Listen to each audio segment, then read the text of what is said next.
Hi, Oluwatosin. Our press conference was cut short. Well, actually, we went over this morning. So I'd like to ask you the remaining questions from the press conference and then hopefully have your answers on them. The press conference from this morning was the future of food, next steps. And the questions were, what steps need to be taken leading up to COP28 to ensure we facilitate and fund a just agricultural and livestock transition, as well as an agroecological transition or a transition to agroecological practices and sustainable healthy food systems, as well as why is it important to focus on a food systems and agroecological approach versus merely a food security approach, and what do these two approaches entail?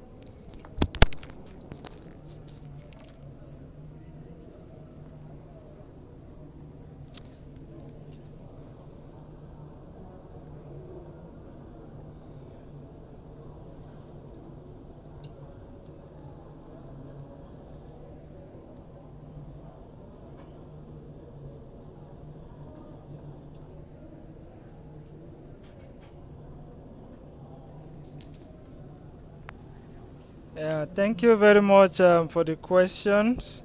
I would like to answer you this way. The future of food and agriculture at UNFCCC is under threat. The longer this decision is delayed, the longer small-scale producers and also those along the chain, including consumers, are left waiting for much needed financial and technical assistance as they confront the already devastating impacts of climate change. Here, food and agriculture needs its formal space in the discussions. And being the only program on this topic in the UNFCCC, we need the ambition for recognition as a part of the solution to the climate crisis. We want to see Coronavia joint work on agriculture continuing forward and to align more with national pathways of implementation and enforcement mechanisms.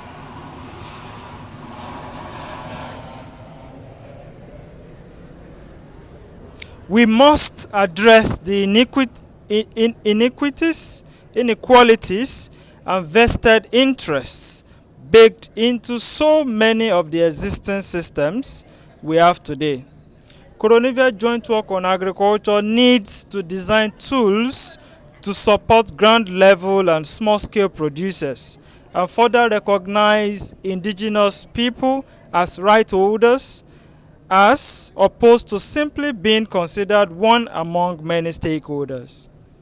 Coronavia Joint Work on Agriculture needs to put greater focus on how different agri-food industries contribute to the climate crisis, while understanding that small subsistence producers face challenges to adapt that require incentives and support.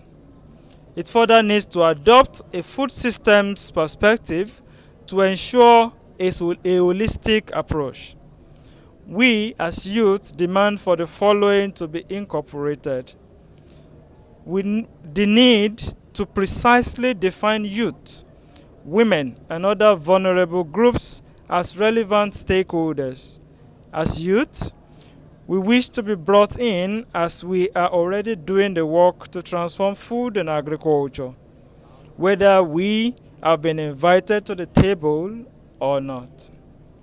The necessity to put the bracket away on NDCs without food systems integrated in NDCs, there is no chance to reach our pledge made in the Paris Agreement.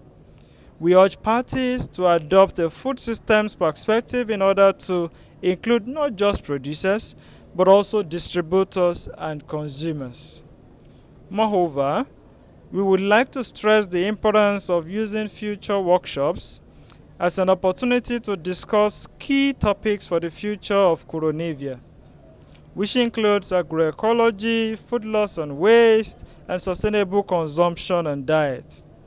We acknowledge that unsustainable production, distribution, and consumption patterns.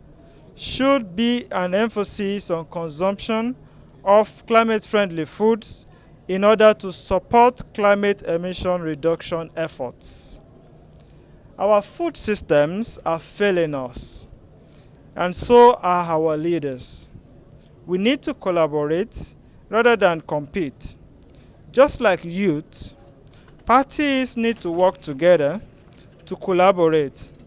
Inclusive outcome is better late than hasty, but the clock is ticking and there are commitments that have to be upheld. Our goal is to stay under 1.5 degrees. The decision has been postponed for the past 3 years. We are terrified to go into another year with ambitionless climate plans in food and agriculture. The world is watching us. The world is watching you.